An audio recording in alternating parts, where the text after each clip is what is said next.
Bismillahirrahmanirrahim. Assalamualaikum warahmatullahi wabarakatuh.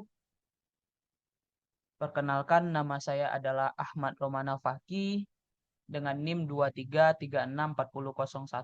dari Prodi Teknik Elektro NK. Di sini saya akan mempresentasikan suatu materi perkuliahan dari mata kuliah Medan Elektromagnetik dengan topik atau tagline yakni aplikasi medan elektromagnetik dengan dosen pengampu Dr. Soekardi MT. Pada slide kedua, teman-teman bisa melihat yang mana berisikan tentang bab dan subbab yang akan dibahas pada presentasi ini. Pada bab pertama yakni dasar teori medan elektromagnetik. Dan subbab pertamanya adalah pengertian dan karakteristik medan elektromagnetik. Medan elektromagnetik adalah kombinasi medan listrik dan medan magnet yang dihasilkan oleh muatan listrik dan arus listrik. Salah satu karakteristik penting medan ini adalah kemampuannya untuk merambat melalui ruang dalam bentuk gelombang elektromagnetik tanpa medium fisik. Dalam gelombang elektromagnetik, medan listrik dan medan magnet berosilasi pada sudut tegak lurus satu sama lain dan arah perambatan. Karakteristik lainnya meliputi yang pertama yakni kecepatan di ruang vakum. Semua gelombang elektromagnetik merambat pada kecepatan cahaya, yaitu sekitar 3 dikali 10 pangkat 8 meter per second. Yang kedua yakni frekuensi dan panjang gelombang. Gelombang elektromagnetik dapat memiliki berbagai frekuensi dan panjang gelombang, dari gelombang radio hingga sinar gamma, yang menentukan sifat dan aplikasinya. Pada yang ketiga yakni sifat transversal. Gelombang elektromagnetik adalah gelombang transversal, di mana medan listrik dan magnet berosilasi tegak lurus terhadap arah perambatan. Pada subbab kedua dari bab pertama adalah prinsip dasar teori elektromagnetik dari hukum Faraday, hukum Ampere-Maxwell, dan hukum Gauss. Pada poin pertama yakni hukum Faraday menyatakan bahwa perubahan medan magnet pada suatu daerah akan menghasilkan medan listrik yang induktif. Prinsip ini mendasari fenomena induksi elektromagnetik yang penting dalam pembangkitan listrik dan transfer daya nirkabel. Yang kedua yakni hukum Ampere-Maxwell menyatakan bahwa arus listrik dan perubahan medan listrik menghasilkan medan magnet. Hukum ini merupakan perluasan dari hukum Ampere, yaitu memperhitungkan arus perpindahan dalam medan elektromagnetik. Yang ketiga yakni hukum Gauss untuk medan listrik. Di sini menyatakan bahwa flux listrik bersih yang keluar dari permukaan tertutup sebanding dengan jumlah muatan listrik di dalam permukaan tersebut. Pada poin keempat, yakni hukum Gauss untuk medan magnet, menyatakan bahwa flux magnet bersih yang keluar dari permukaan tertutup selalu nol, karena medan magnet bersifat sinusoidal dan tidak memiliki muatan magnet. Pada bab kedua, yakni aplikasi medan elektromagnetik. Dan subbab pertamanya adalah prinsip medan elektromagnetik pada perangkat wireless power transfer. Perangkat wireless power transfer atau WPT memanfaatkan medan elektromagnetik untuk mentransfer daya tanpa menggunakan kabel. Prinsip kerjanya berbasis induksi elektromagnetik, di mana medan magnet yang dihasilkan oleh koil kumparan yang bisa kita lihat pada gambar ini, yakni gambar yang saya lingkar ini. Ini adalah koil kumparan pengirim yang berinteraksi dengan koil penerima, yakni koil yang sebelah sini, dan menghasilkan arus listrik pada koil penerima ini. WPT juga menggunakan prinsip resonansi untuk memaksimalkan efisiensi transfer daya. Pada subbab yang kedua, yakni komponen pada perangkat wireless transfer, untuk catatan pertama, komponen yang saya gunakan ini bisa saja berbeda dengan komponen-komponen yang akan teman-teman gunakan untuk pembuatan perangkat wireless power transfer. Namun secara garis besar, komponen-komponen yang saya gunakan ini adalah suatu alat yang juga akan saya buat. Jadi jika ada perbedaan dari jumlah ataupun jenis, kemungkinan besar tidak akan mempengaruhi untuk hasil. Hanya saja mungkin kepada kompleksitas dan juga spesifikasi dari perangkat yang akan teman-teman buat. Oke, kita masuk lagi ke materi, yakni komponen pertama yang saya gunakan adalah resistor dengan nilai 22 kilo ohm. Untuk nilainya ini biasanya menyesuaikan dari spek yang akan teman-teman buat. Dan juga komponen yang kedua yakni transistor. Yang saya gunakan adalah transistor berkode 2N2222A. Dan pada komponen ketiga yakni LED. Untuk LED sendiri teman-teman bebas menggunakan warna apa saja dan juga nilai voltage-nya antara 3 atau 5, teman-teman bisa memilih antara itu sesuai selera teman-teman. Dan komponen ketiga adalah koil tembaga. Koil tembaganya sendiri untuk diameternya teman-teman juga bisa menyesuaikan dari spesifikasi yang akan teman-teman buat. Untuk perangkat yang saya buat, saya membutuhkan koil tembaga dengan diameter 0,5 mm. Dan pada komponen penting yang terakhir adalah sumber tegangan, yakni baterai. Saya menggunakan baterai bermuatan 9 volt. Teman-teman nanti juga bisa menggunakan baterai yang sama maupun berbeda. Itu tergantung dengan spesifikasi perangkat yang teman-teman ingin buat.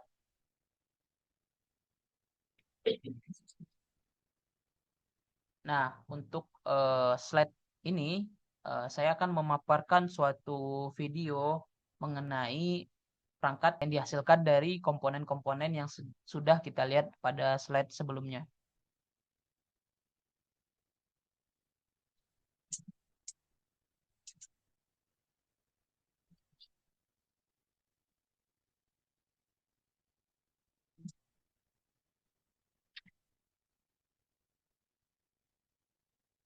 Di sini adalah pembuktian dari terjadinya medan elektromagnetik itu sendiri. Nah, pada langkah pembuatan yang pertama, teman-teman perlu suatu koil tembaga tadi sebanyak 6 kali titan.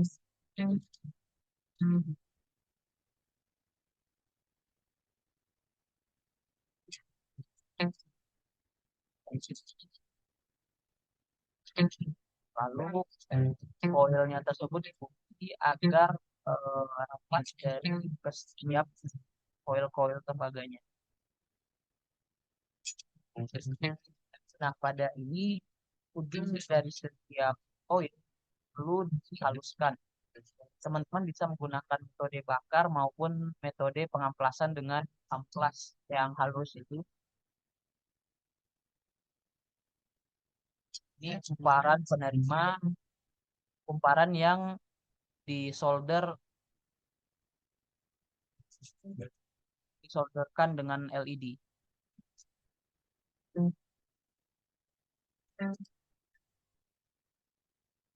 Nah, ini untuk pembuatan kumparan yang kedua,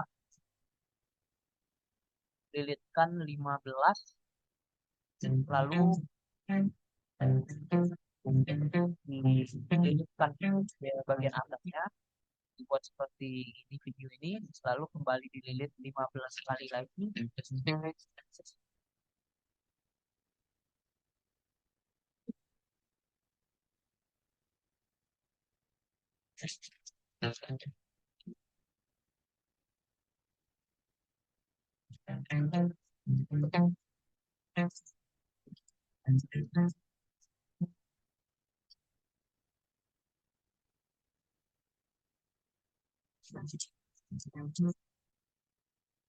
Nah, dari kumparannya juga perlu dikencangkan kembali teman-teman agar suatu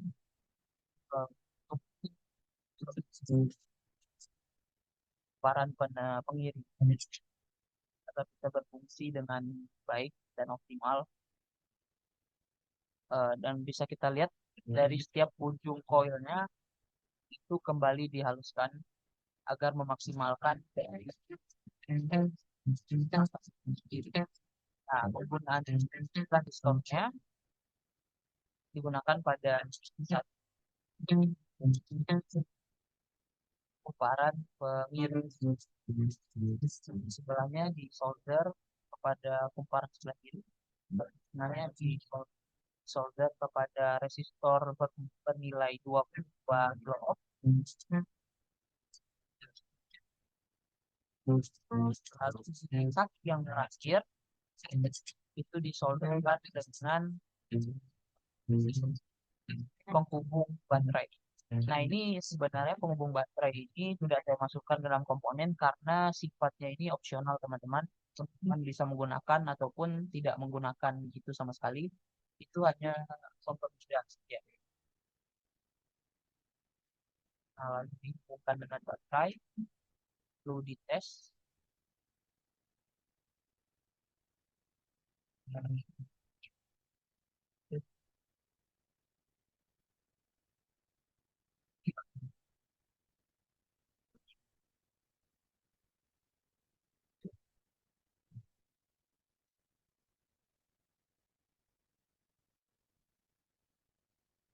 Di sini hasil dari perangkat itu sendiri bisa kita lihat perangkatnya bekerja dengan sangat baik sesuai dengan apa yang direncanakan dari si pembuat. Nah, medan elektromagnetiknya itu terjadi di antara sela-sela ini, teman-teman. Karena dalam eh, pengaktifan atau membuat LED ini menyala, kan kita bisa lihat tidak ada kabel yang terhubung secara langsung kepada baterai. Namun, pada setiap lingkaran dari kumparan ini, itu beresonansi dengan kumparan si penerima yang menghasilkan medan elektromagnetik. Jadi menginduksikan listrik secara tidak langsung menginduktasikan listrik kepada kumparan si penerima. Jadi hasilnya lampunya menyala.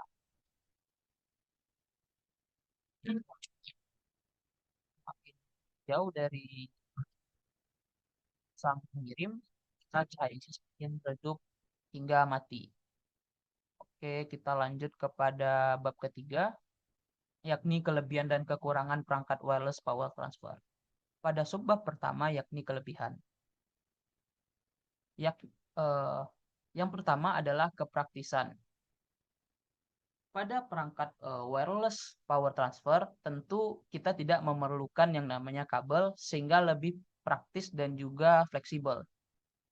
Karena seperti yang kita tahu, jika HP dicas menggunakan kabel, tentu mobilitasnya itu jadi berkurang. Jadi kita nggak bisa bawa kemana-mana. Sejauh yang bisa kita bawa hanya sampai sepanjang kabel dari charger itu sendiri. Berbeda dengan wireless, ini bisa terhubung karena dia terhubung langsung kepada pengirimnya. Jadi dia menempel. Pada poin kedua adalah efisiensi untuk jarak pendek. Perangkat wireless power transfer dapat mentransfer daya dengan efisiensi yang tinggi untuk jarak yang pendek. Jadi semakin pendek jaraknya, efisiensinya semakin tinggi dan daya yang dikeluarkan itu semakin besar. Seperti pada pengisian perangkat mobile, seperti HP, tablet, laptop, smartwatch. Lalu ada juga pada kendaraan listrik. Yang poin ketiga yakni ketahanan lingkungan. Perangkat wireless power transfer mengurangi ketergantungan pada konektor fisik yang rentan rusak. Dan ini cocok untuk perangkat yang beroperasi dalam lingkungan keras atau perangkat wearable.